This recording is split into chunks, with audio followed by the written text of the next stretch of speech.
Bonjour à tous et bienvenue dans ce nouvel épisode EDB World. Aujourd'hui, on va parler de la toute nouvelle montagne russe du PAL. Allez, c'est parti.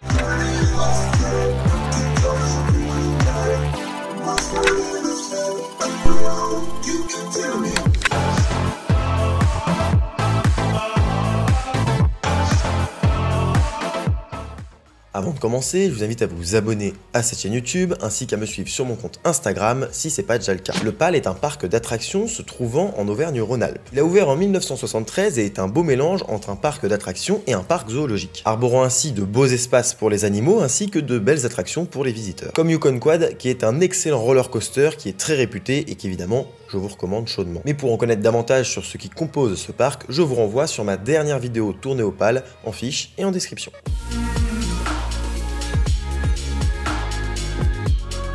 Cette année 2024 est une grosse saison pour le PAL avec l'arrivée d'une toute nouvelle zone thématique, ainsi qu'une attraction majeure de type water coaster sur laquelle on va revenir dessus, vous l'aurez compris. Concentrons-nous quelques instants sur la zone qui a pour but de reproduire une ambiance de village nordique, une ambiance scandinave en quelque sorte, sur un espace de 10 000 m². On y retrouve une multitude de petites maisonnettes, tout ça au bord d'un lac, avec évidemment donc des petites maisons sur pilotis, avec des couleurs très représentantes de ce qu'on peut trouver dans les pays nordiques, sachant qu'on a donc un phare, on a des bateaux, on a des choses comme ça, on a vraiment pas mal de petites différences à droite à gauche, on n'a pas que des petites habitations. De même, la file d'attente devrait passer dans ces habitations et on y retrouve également un snack ainsi qu'une terrasse, tous deux donnant sur la zone de splash, la zone d'eau qui compose la zone. Pour ce qui est de ce water coaster, le constructeur n'est autre que Mack Rides. Vous savez, ceux qui ont réalisé une multitude d'attractions, RTH, Blue Fire, bref, j'en passe, mais surtout qui ont réalisé Krampus Expedition et qui est lui aussi un water coaster, le premier water coaster de France. Pour ce qui est de l'attraction qu'on retrouve au PAL, donc Fjord Explorer,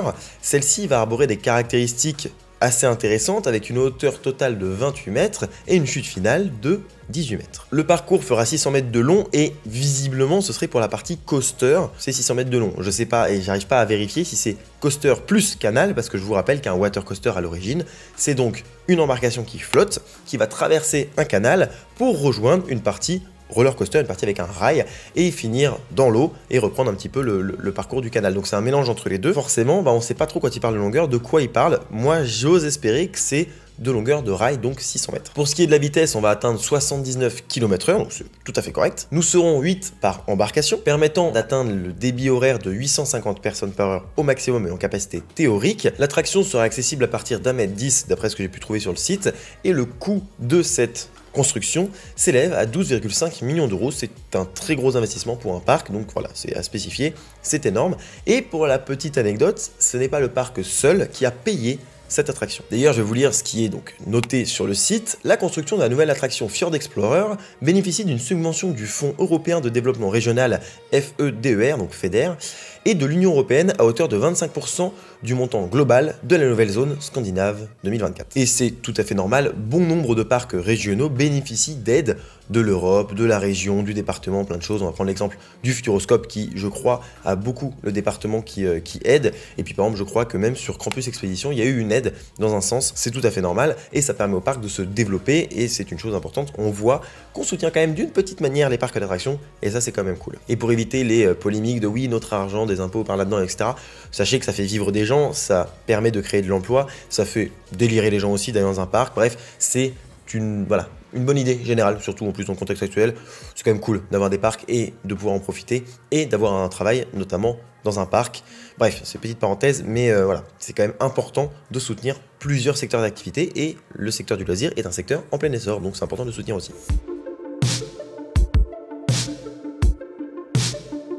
Pour ce qui est du parcours à présent, donc on va passer rapidement, vous allez voir des images, etc. Mais pour le décrire en quelque sorte, on va donc quitter la gare dans les embarcations, on sera attaché avec une sorte de bar, tout simplement, comme on a sur Krampus Expedition, on va se baser là-dessus. C'est un peu le même modèle aussi que Poséidon à Europa Park, mais Poséidon est quand même beaucoup plus vieux. Là, on a une attraction plus récente, évidemment, parce qu'elle ouvre cette année. On va partir de la gare, rentrer dans un canal, s'enfoncer légèrement et commencer à flotter et déambuler dans ce canal. À l'issue de cette petite balade, on va gravir un lift de 28 mètres de haut, qui sont des lifts pas très inclinés et très imposants, donc c'est vraiment énorme dans un parc d'avoir ces lifts là. Moi je trouve ça assez esthétique dans l'ensemble. Et qui dit lift dit chute, là on va déjà plonger vers le sol de manière assez importante, tout droit, donc on n'a pas un espèce de virage, quelque chose comme ça, on va vraiment plonger tout droit, donc ça diffère d'autres water coasters, et à ce moment-là, en fait, on va arriver vers le sol et effectuer un virage très prononcé qui va se relever vers la gauche et replonger à son tour. Donc c'est vraiment une figure assez impressionnante, assez importante, et qui peut être appréciable, j'imagine,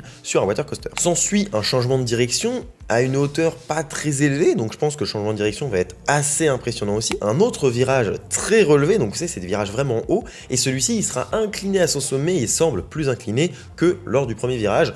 Bon ça après il faudra être dedans pour le voir, mais c'est vrai que du coup c'est assez impressionnant et on aura ce vide qui se créera à côté de nous, qui peut être un peu déroutant, surtout sur un water coaster, mais je vous rassure, ça passera rapidement, l'attraction va quand même filer sur le rail. Et pour finir, on a un virage à droite proche du sol, donc avec pas mal de vitesse j'imagine, et on va se mettre tout droit vers la zone de splash, et à ce moment-là, on arrive dans la zone de splash, et on s'éclate dans l'eau. Splash qui s'effectuera à travers une figure avec beaucoup de remous, de l'eau, voilà, une espèce de structure autour avec des roues à eau, enfin bref, c'est assez impressionnant. Et on va traverser cette structure et arriver dans le lac, et donc là, je crois qu'on sera donc au niveau de la zone où il y a tous les petits baraquements de la zone scandinave. Évidemment, donc c'est un parcours de coaster.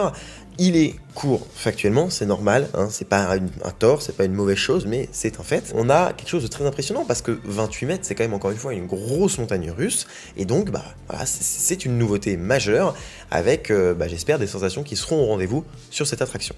Et d'ailleurs, à ce sujet-là, on va quand même parler de mon avis dessus, parce que forcément, il y a des choses à dire.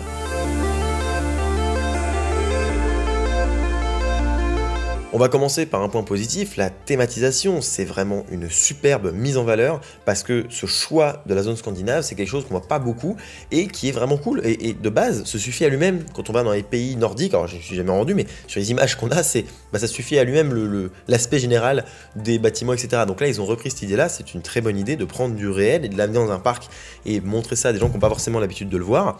Donc c'est plutôt une bonne chose, sachant on aura donc une file d'attente qui sera visiblement aussi très jolie, tout un stack et tout, je vous en ai parlé, bref. Donc il y a vraiment cette ambiance générale, ça je valide et je trouve ça très bien. Le PAL rentre en quelque sorte, bon ils y sont déjà, mais dans la cour des grands parcs d'attractions français.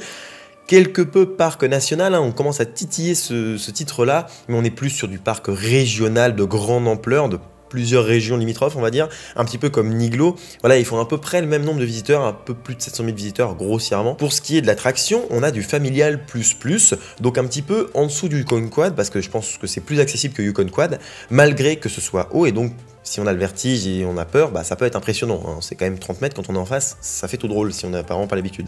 Donc ça je peux comprendre, mais ça reste du familial, les sensations restent abordables, et finalement c'est un train qui va vite sur des rails, mais il n'y a pas de grosses chutes, de grosses cassures, ou alors de moments très puissants. Alors pour avoir fait Krampus à Niglo, qui est encore une fois le même modèle, c'est vrai que la chute en elle-même, elle est assez impressionnante, la chute finale, parce qu'on va vraiment plonger vers le sol, etc. Mais c'est très court, et les gens ont fait un petit parcours aérien avant. Voilà, ici pour le PAL, je sais pas, parce qu'on commence vraiment par une chute abrupte dès le début, c'est qui tout double, mais ça peut vraiment repousser les gens, alors que voilà, à Niglo on voit que le train circule en l'air, c'est cool. Donc c'est vrai que c'est une petite différence, mais voilà, je pense qu'on se positionne sur du familial plus, et l'avantage qu'on a, c'est que, forcément, même si tout le monde dans la famille ne va pas le faire, et les gens qui ne le feront pas pourront rester dans la zone et profiter de la zone en voyant les bateaux défiler, et ça c'est plutôt cool, et c'est vraiment là le gros point positif aussi de ce type d'attraction. En gros, c'est visuel, ce n'est pas que sensationnel, ce n'est pas que des gens qui vont monter dedans, c'est également visuel pour les personnes extérieures. Pour ce qui est du choix de l'attraction, c'est parfait, j'ai envie de dire, c'est comme Niglo, hein. Niglo c'était parfait, c'était un choix incroyable. Alors Niglo a eu le mérite de le faire avant, donc forcément on leur tirera chapeau à eux. Là c'est vrai que le risque n'était pas énorme de la part du Niglo, mais existait quand même. Bon là le risque de la part du PAL n'existe quasiment pas, étant donné que l'essai a été transformé par Niglo, on sait que ça va marcher, on sait que ça marche, on sait que c'est ce que les gens veulent, et qu'au final, au niveau de l'investissement, je l'ai souvent dit, c'est le meilleur investissement à Niglo, c'est pas celle que je préfère, et encore que je l'aime beaucoup, mais c'est le meilleur investissement. On pourrait dire ce qu'on veut, oui, mais hein, les coaster fans, oui, mais c'est pas assez machin, c'est trop court, on s'en fout. Et le résultat, c'est que cette attraction ramène beaucoup de monde, et donc de l'argent, et leur permet d'investir dans le parc. Donc quoi qu'il arrive, c'est du très bon pour tout le monde. Tout le monde est satisfait de cette attraction, ça fait une attraction en plus, ça a du débit, donc c'est vraiment important. Alors ça a du débit, 850 personnes par heure, on va me dire, oh, c'est pas beaucoup. Évidemment, on met ça à Astérix, c'est une hérésie. Mais dans un parc comme Niglo ou un parc comme le PAL, qui a quand même quasiment 3 fois moins de visiteurs, voilà, c'est normal, c'est tout à fait correct et tout à fait dimensionné pour. Mais eux n'auront pas la palme du risque-prix comme Niglo l'a fait à l'époque pour le premier water coaster de France. Et malheureusement, Niglo est arrivé avant et les gens vont vite dire ah c'est comme un Niglo, comme on peut dire oh c'est comme Europa Park, mais là il y aura c'est plus flagrant, c'est quand même un parc en France, etc. Donc c'est un peu le côté, bon il va s'offrir la comparaison, je pense qu'ils s'en doutaient, hein. En même temps ils ont pris le même modèle, donc ce serait quand même très étonnant de leur part s'ils s'en doutaient pas, mais ils vont s'offrir un peu de la comparaison, et on va dire, oui voilà, alors ça veut pas dire qu'il y en a un qui sera forcément mieux que l'autre ou quoi, surtout que j'aime bien parce que les deux sont assez différents, on va revenir dessus. Là ils arrivent en deuxième, donc c'est comme quand tu as un parc d'attractions qui ouvre une grosse montagne russe, genre Toutatis, si demain un autre parc d'attractions français, bon il n'y en a pas, mais pourrait s'offrir ce genre de machine, ce serait très bien, mais on dirait, voilà, on serait même très content, mais on se dirait, voilà, c'est le deuxième, il y aurait peut-être un petit peu moins cet effet waouh du premier. Et donc forcément, là, ils vont en pâtir un petit peu. Ça va quasiment pas se voir sur les chiffres, je pense, et encore eux, mais c'est sûr qu'ils vont souffrir de la comparaison, et même quand on parle de Niglo en fait à ce moment-là. Bon, est-ce que c'est judicieux aussi? Je sais pas, mais avoir une exclusivité, au moins dans le modèle, ça aurait été peut-être une chose intéressante. L'avantage, c'est qu'on n'a pas une pâle copie de l'attraction de Niglo, mais on a quand même un parcours relativement différent. Alors, évidemment, on a les mêmes bateaux, le même lift, le même type, voilà, bon, ça c'est normal. Mais pour ce qui est de l'attraction en général, le parcours est radicalement différent parce qu'on va plonger directement, chose qu'on ne fait pas à Nigloland avec Krampus, donc il y a quand même des choses un peu différentes, c'est à mettre en avant. C'est au niveau de la sortie d'eau, là où il y a le splash, on a quand même une figure, alors oui, différente sur l'aspect, hein. D'un côté on a Krampus, de l'autre côté on a une espèce de structure avec des roues à aubes, mais bon, on se remue avec de l'eau et des gros rochers posés, fixés. Bon, c'est exactement ce qu'a fait Nigloland, et alors peut-être que c'est exactement ce que font les autres parcs aussi, mais je sais pas. Mais du coup, là pour le coup, ça s'ouvre vraiment de la comparaison. De l'eau qui jaillit d'au-dessus, je sais pas, mais un truc qui change un petit peu au niveau visuel, plutôt que là, voilà, la chose qui là pour le coup va s'ouvrir vraiment d'une comparaison, c'est que les gens sont devant le truc, ah ouais, c'est le même type de splash que sur Krampus, voilà. Bon, c'est le petit, là c'est pour le petit bémol que j'aimais, à tort ou à raison, je sais pas, on verra quand je serai dans le parc. Par contre, là où ça peut être vraiment gênant, et là où je mets vraiment mon veto, c'est au niveau de la vibration. Vous n'êtes pas sans savoir que les coasters Mack Rides, notamment les water coasters, souffrent de vibrations. Et Krampus en a souffert dès son ouverture, et forcément ça va s'accentuer avec le temps un petit peu. Alors c'est pas dérangeant, on peut faire l'attraction, mais c'est vrai que sur Krampus, encore une fois, le parcours est très court. C'est-à-dire que les deux virages sont très courts, et ça vibre, mais une fois qu'on est dans la ligne droite et qu'on fait le splash, c'est nickel. Le lit c'est nickel, c'est assez court, la période où ça vibre. Là vous avez vu le parcours. On a cette grande chute, on est ras du sol, donc beaucoup de force, qui veut dire que le jour où le bateau va se mettre à vibrer, il y aura peut-être beaucoup de vibrations, peut-être qu'il vibre déjà, j'en sais rien. Remonter, donc bon, là ça va. Redescente avec changement de direction. Le changement de direction de Niglo, il est très haut. C'est-à-dire que le bateau n'a pas beaucoup de vitesse. Là, on va avoir beaucoup plus de vitesse. C'est ce qui m'inquiète un petit peu, surtout que voilà, les rails vont prendre des charges monumentales. Et je sais pas comment, en allant faire Poséidon, on peut revenir et dire j'achète. Non. Et ensuite, tu vas faire Krampus. Parce que, à la limite, je dis bon, voilà, Niglo, ils ont acheté Krampus. Déjà, bon, Niglo a toujours travaillé avec Mack. Donc j'ai envie de dire, ok, pourquoi pas, allez-y. Ils prennent forcément le Water Coaster Mack. Et il y a le côté, bon, ils ont eu un nouveau modèle. Et c'est vrai, un modèle plus récent, ça vibre quand même un petit peu. Mais encore une fois, c'est pas trop gênant par rapport à la hauteur qu'ils ont pris, etc. Bon, voilà, le PAL, ils sont forcément allés faire Krampus. Ils ont forcément vu que non, même aujourd'hui ça vibre. Bon allez, on prend autre chose. Moi je serais parti sur une Intamin ou sur un autre constructeur. Malheureusement, et pourtant j'adore Mack Rides, c'est un très bon constructeur à bien des égards. Malheureusement pour les water coasters, le problème c'est que leurs bateaux ne sont pas articulés. Donc c'est vraiment un bloc. Et j'ai l'impression que ça vibre à cause de ça. En vrai, je ne m'y connais pas assez chez Mack Rides pour pouvoir m'avancer à ce point, mais c'est l'impression que j'en ai parce que les bateaux de chez Intamin, eux, ils ont une rotation au centre, ils sont articulés et ils vibrent pas du tout. Donc vraiment la différence est assez notable et c'est dommage, c'est quand même water coaster, c'est quand même une grosse partie du truc. Donc voilà, je sais pas pourquoi ils sont partis là-dessus. J'avais fait la réflexion déjà avec Niglo et encore que Niglo avait des circonstances atténuantes à l'achat d'un water coaster Mack. Le PAL, je les vois pas, ces circonstances entre guillemets atténuantes. Alors oui, ils ont déjà travaillé avec Mack, mais ils ont déjà travaillé avec Intamin, ils ont travaillé avec d'autres constructeurs. Donc je sais pas. Voilà, c'est petite parenthèse là-dessus, mais j'avoue que c'est le seul bémol. Et peut-être que ça vibrera pas du tout. Alors là, ça se trouve, je m'avance, ça vibrera peut-être pas du tout. Je l'espère. Et on attend les premiers retours. Mais voilà, ça me fait quand même un peu peur. Et j'espère que ce sera pas problématique comme Poséidon l'est aujourd'hui, parce que le parcours quand même ressemble beaucoup plus à des figures amples et hautes comme Poséidon que comme Krampus. Krampus, on peut s'assurer que dans le temps, il va pas mettre des coups comme met Poséidon.